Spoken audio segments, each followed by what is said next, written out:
Salute is a program for and about men and women who have served our country. Our program includes news about the laws that affect veterans, information on benefits and services, and news from veterans organizations. And now, our host, Bob Peters. Hello and welcome to Salute. I'm your host, Bob Peters, and with me today is Olive Brasted. I got a call from a friend of mine about this article that was in the newspaper about this young lady who worked during World War II as a welder, and I want to welcome Olive the Welder to our show, and thank you for everything you did during the war effort. And there was quite a bit done by women during the war effort, and perhaps you can give us a little background about yourself, where you were born, where you went to school, and how did you wind up being Olive the Welder? Well, I was born in Pennsylvania. I was raised in New York State. After the war, 35 years in New Jersey. And then we retired. My deceased husband and I moved here to Florida. We traveled all over Florida to find a place to live, and so we ended up here in the Villages. So it was about 34 years or something, longer than that we've been here. Not in the Villages, because not that old. And other than that, why, what more can I say? What else you want to know? Yeah. I got permission, I just want to make this perfectly clear, to mention the fact that you are 92 years old. Yeah. Are young, actually. 1918. 1918. Because you don't look it. Thank you. You know, and that's the beer. It's the beer. Yeah, okay. You heard it first from Olive, right? How did you wind up becoming a welder, and what exactly did you do as a welder? Well, when I moved my hometown, there wasn't any work. Mostly everybody moved out of small towns to go to Buffalo or Rochester or someplace big. So I had a girlfriend that wanted to go to further south, and I thought she meant maybe Florida. Instead of that, we went to Brooklyn, New York, and ended up that I was a waitress. Yeah, it was south. I was a waitress, and I was working next to Todd's shipyard, where they were putting ships in there to do them over for the troops to go overseas. And the fellow said to me, some of them, well, why don't you come and work on the ships with us, because you'd make more money. Well, not knowing what kind of a job I was getting to and the hours that I had and everything, so I went. That's where I was until, I don't know if it was 42, but I know the day that they said the war was over, put everything down, said goodbye, and I walked away. Mm-hmm. And you have a little picture there. And this is the only picture that I have. Hold it up so people can see it. The whole thing that, yeah. Now you say, why don't you tell us a little bit about the job you did, and you were talking about the hours. Yeah. So where you working, 8 hours a day or what? Oh no, 12, 14, yeah. Well, took me an hour to get my bus to get to work. And the ship was on dry dock. I don't know if anybody knows what that is, but... Well, why don't you explain it to people? Yeah. Well, the ship comes in. It was a Italian, beautiful cruise ship, and we were making it over to make it so it was a troop ship to take our boys overseas.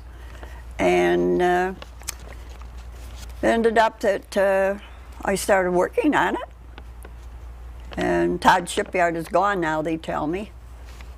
So I have no memories other than this, because I'd moved so many times, and what little I did have, why, that's just a story. But working in the shipyard, I also did in summertime, as I said, the big plates I had to weld together for the, I forget what you call them. The landing crafts? Landing crafts, yeah, landing crafts. That was in the summertime, so between the cold on the ship and the cold heat in the summertime, it was all right. Just worked. Yeah, you told me the part you really liked was welding the railings, so you could look down. Oh yes, I forgot. I was talking about how the ship got in. I guess people have seen where people have made miniature ships, and they had to build something to set the ship on. Well, that's what they did in the dry docks. The ship came in with water, then they opened the docks and let the water out And in the meantime, the ship was on this pedestal. Of course, it wasn't a pedestal, whatever they called it. And that's when we had planks to walk over onto the ship. And the cables, I don't know if anyone knows about welding, but it's not a factory job, I'll tell you that. It had cables 3 times big as your thumb that we had to haul around, and you had to have the shield because if you saw any of the light from the welding, it would blind your eyes. In fact, the lens that was in it, the shield, was so strong that you could see the eclipse of the sun. That's what they were made of. So I had one of them, and traveling and stuff, I lost it, broke up or whatever. But in the dry dock, they had me hang on to the railing. They were welding a railing for the ship, and I had to twine my legs in between the railings and weld.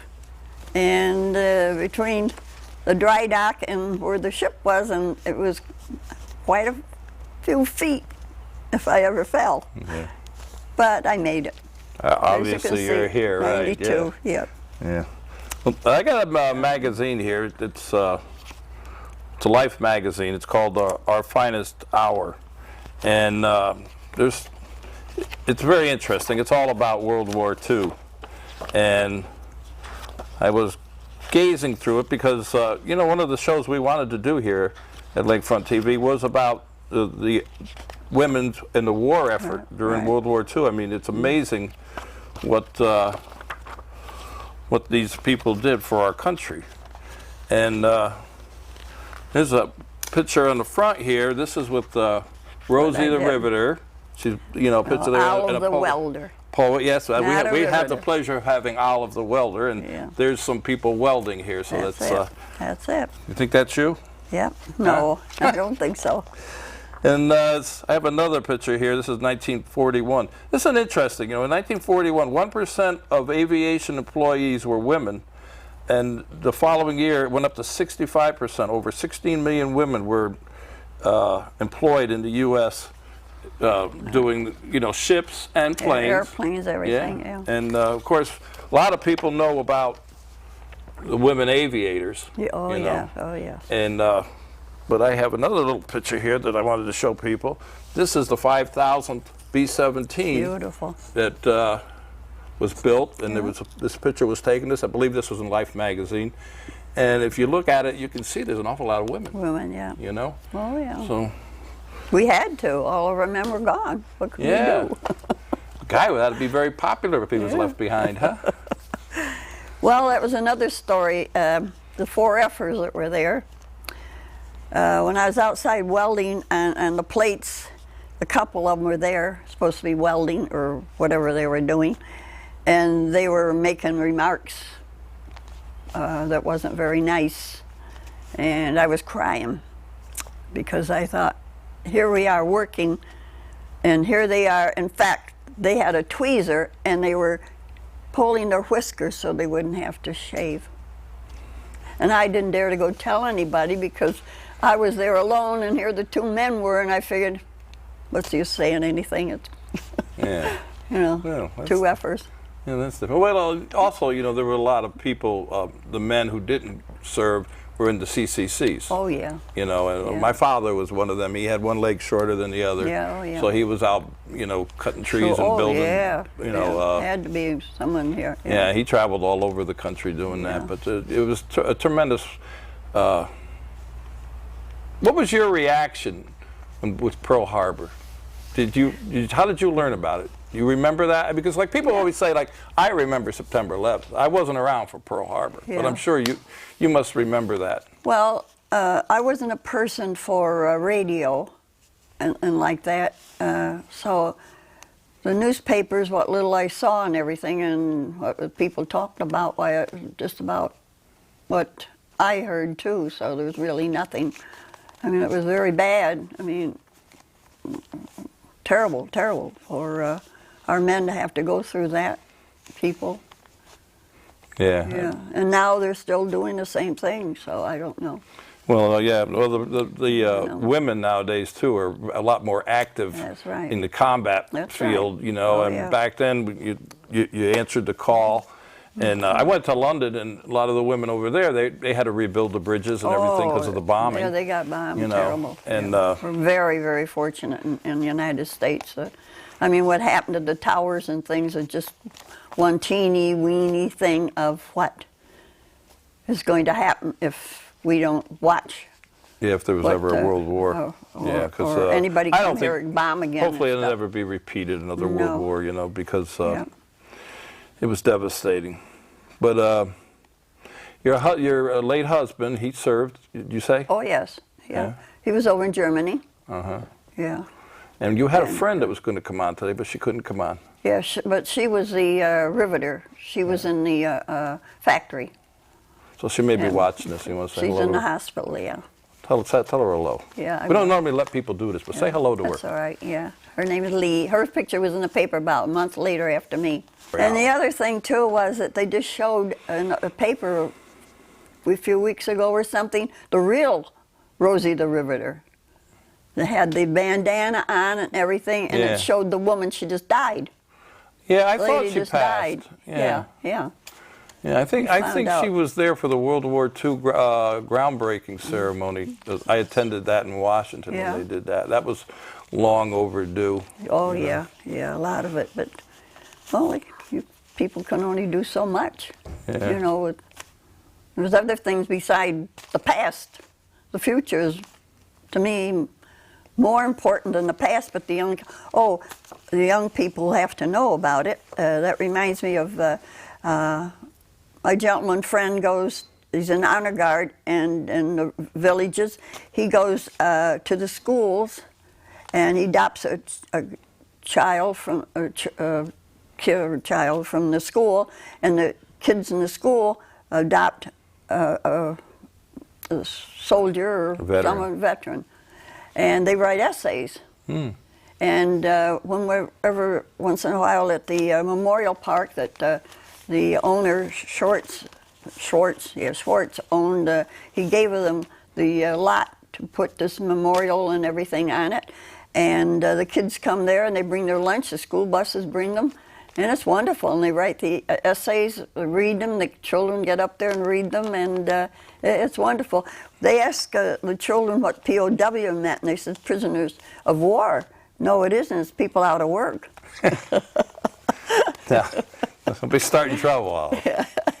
Yeah, I've been to a couple of their ceremonies. Yeah. The first one I went to actually was when I first came down here about 6 years ago. Yeah. And I didn't know anybody, so I went down there because I've been active in the veterans community all my life, just Yeah. about, well, since I got out of the service anyway. Yeah. And at that particular time, 6 years ago, there was a gentleman there who was part of the Baton Death March. Oh, for God's And the fellow that was there with the actual piece of paper, it was the message he sent to the president, you know, the telegraph message that he sent to the president that the Japanese attacked Pearl Harbor. Oh, my God. So it was interesting to go there and meet these people. I mean, this is what I love Sure. about doing this show. I get to meet lovely people just as like yourself that Well, thank you, were a but- big part of the war effort. Yeah.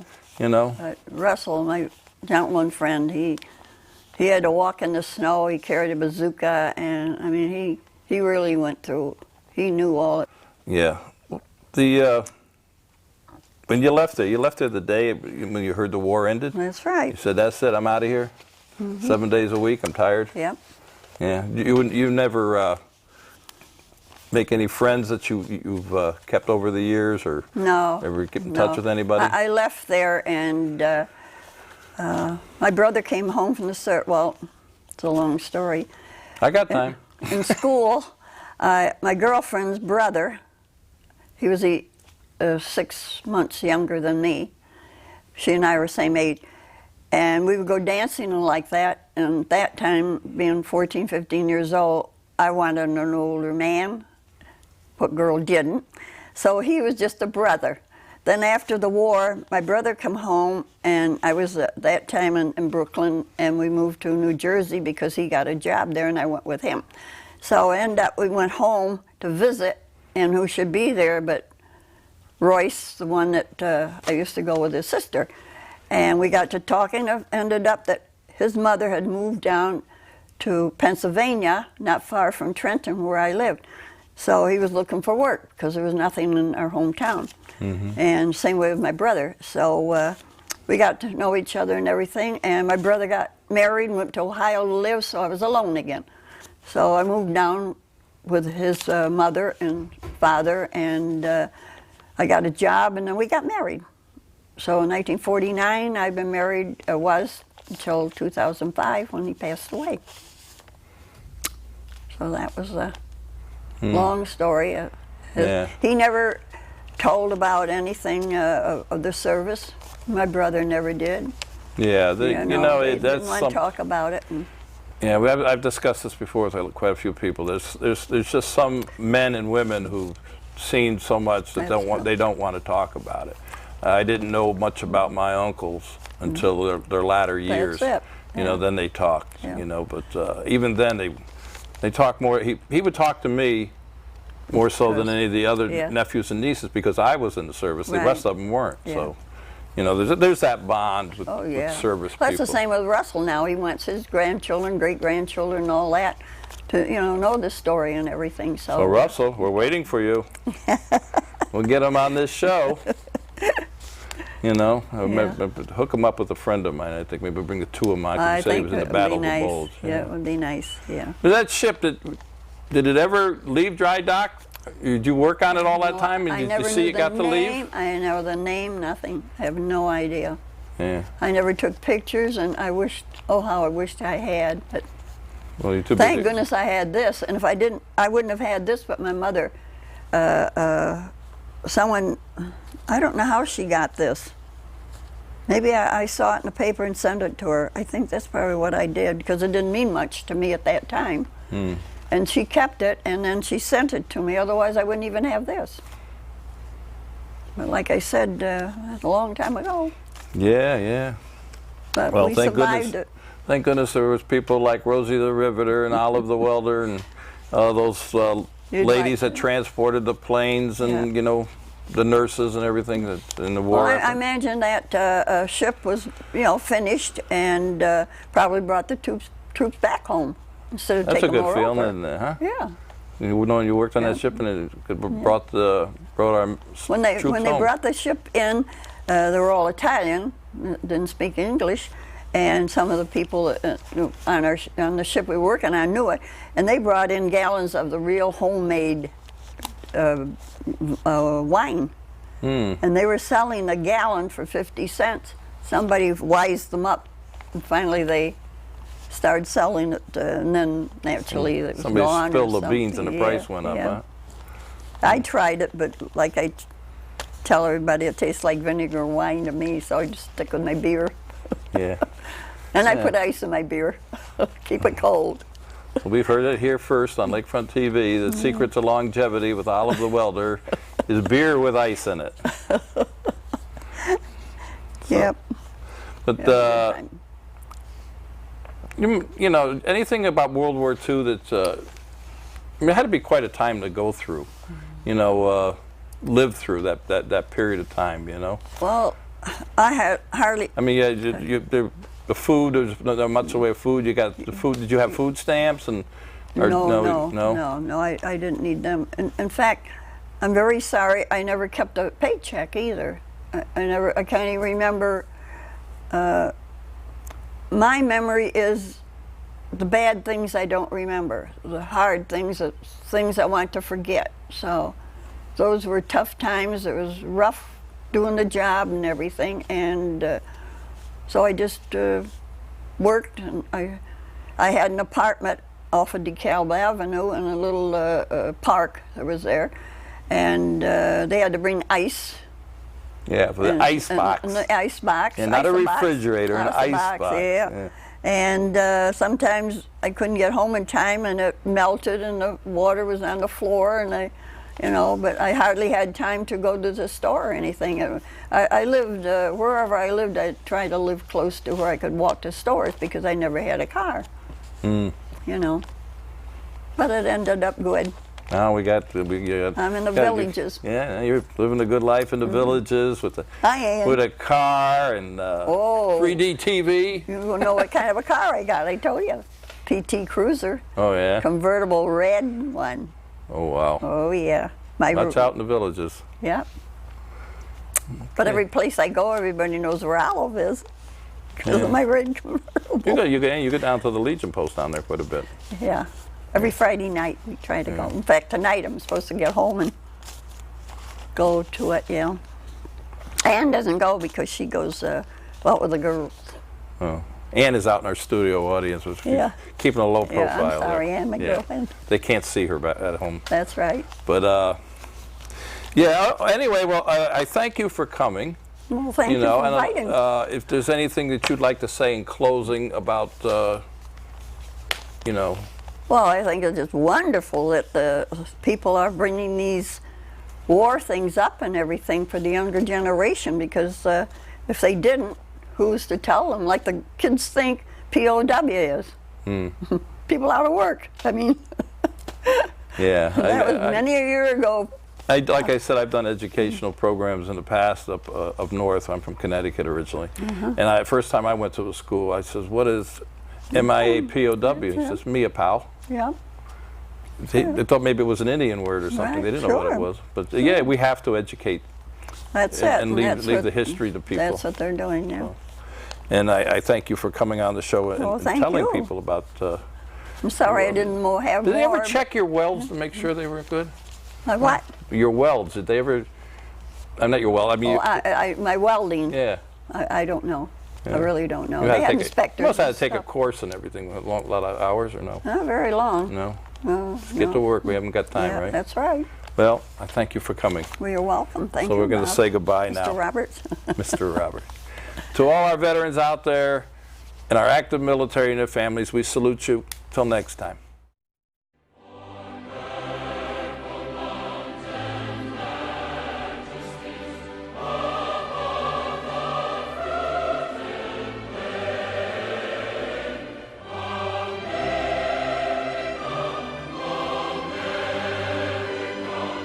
Let us know what you want us to present in our future programs.